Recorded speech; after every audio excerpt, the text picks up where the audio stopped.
नमस्कार, मैं हूं नीलू और इस वक्त की बड़ी खबर हम आपको बता दें कि हिजबुल्लाह ने अब तक का सबसे बड़ा अटैक इजराइल पर किया है। बताया जा रहा है कि उसके जो कि हवाई अड्डे हैं उसको निशाना बनाया गया है और भी किस तरह की तबाही वहां पर देखने को मिली है इजराइल में। बातचीत करने के लिए मयंक मेरे साथ है। मयंक, किस तरह की तबाही, क्योंकि कहा यह जा रहा है कि बहुत सारे मिसाइल दागे गए हैं इजराइल पर और खास तौर पर हवाई अड्डों को निशाना बनाया गया है। कहां कहां तबाही? देखिए, ये बेन गुरियन एयरपोर्ट है तेल अवीव का। कल यहाँ पे एक बड़ा अटैक हुआ है हिजबुल्लाह की तरफ से, और सबसे गौर करने वाली बात है कि ये हमला हुआ है फतेह 110 फतेह 110 मिसाइल से, जो कि ये ईरान की मिसाइल है। ये ईरान की मिसाइल है जिससे हिजबुल्लाह ने अटैक किया है, और बताया जा रहा है कि एयरपोर्ट के बेहद करीब जो है ये मिसाइल गिरी है, जिसमें आग लगने की और धमाके की तस्वीरें भी सामने आई हैं। देखिए, ये जो इसमें ये एक बड़ा अटैक इसलिए भी है क्योंकि देखिए, ये अभी तक हिजबुल्लाह ने इतनी लॉन्ग रेंज मिसाइल्स का इस्तेमाल नहीं किया था। ये पहला मौका है जब हिजबुल्लाह ने ईरान की इस मिसाइल का इस्तेमाल किया है। इसकी रेंज 300 किलोमीटर है और 500 किलोग्राम का ये वॉरहेड जो है वो ले जाने में सक्षम है। इसके साथ ही इसकी रफ्तार 5000 किलोमीटर है, जो कि एक बेहद तेज़ रफ्तार है। शायद ये एक बड़ी वजह रही कि इजराइल का जो डिफेंस सिस्टम है आयरन डोम पूरी तरह से फेल रहा इसे रोकने में, और इसके गिरने की भी तस्वीरें आई हैं, आग लगने की तस्वीरें आई हैं, धुआं उठने की तस्वीरें आई हैं एयरपोर्ट के पास से। अब देखिए, इसके अलावा पिछले 24 घंटे के अंदर 120 रॉकेट्स दाग दिए हैं हिजबुल्लाह ने इजराइल के ऊपर।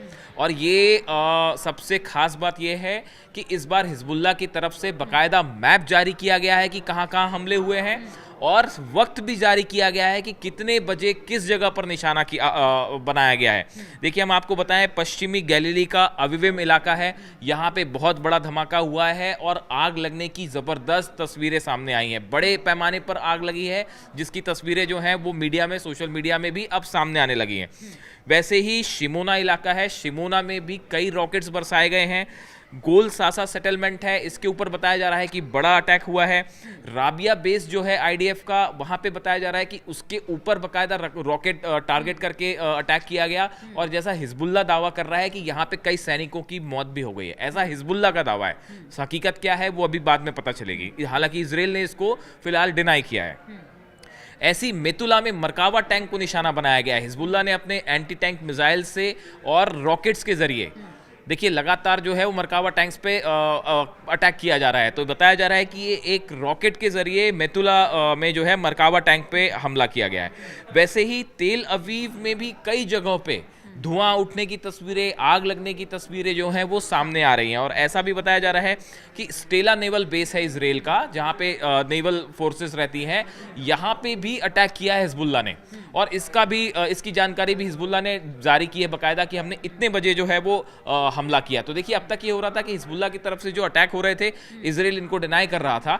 इस बार ऐसा लगता है पूरी प्लानिंग के साथ। और आप देखिए, हर हमले के बीच में सिर्फ 15 मिनट का गैप था कि शिमोना में हमला होता है, उसके 15 मिनट बाद जो है वो मेतुला में हमला हो जाता है, उसके 15 मिनट बाद तेल अवीव पे हमला हो जाता है। तो ऐसा लगता है कि बिल्कुल प्लानिंग के साथ ये अटैक हुए थे।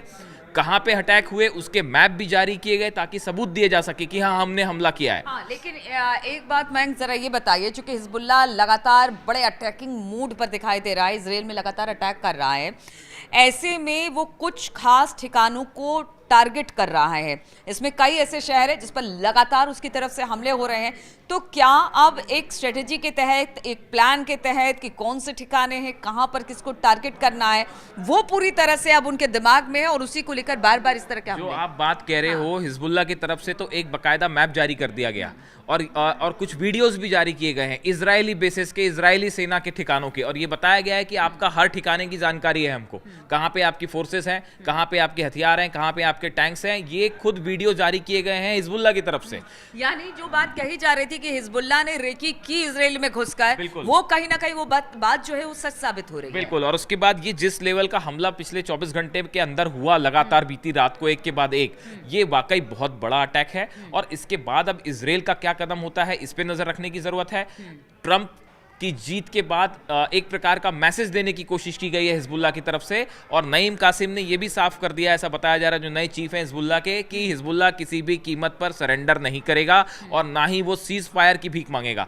जो एग्जैक्ट वर्ड्स हैं वो मैं बता रहा हूं, तो ना ही वो सीज फायर के लिए राजी होगा। हम एक लंबी लड़ाई लड़ने को तैयार हैं, ऐसा नईम कासिम जो हिजबुल्लाह चीफ है उनका कहना है। यानी अमेरिका या फिर इजराइल अपनी शर्तों पर हमें नहीं झुका सकता, या तो इस तरह के मैसेज देने की बिल्कुल। कोशिश। तो ये हमले से एक बार ये बात फिर साबित हो गई है कि इस पूरे इलाके में एक बार फिर जो है मामला एक बड़े प्रेशर टैक्टिक्स की तरफ और बड़े हमलों की तरफ आगे बढ़ रहा है। बिल्कुल। तो अब मयंक एक सवाल का जवाब और दीजिए और उसके बाद फिर इस चर्चा को हम खत्म करेंगे।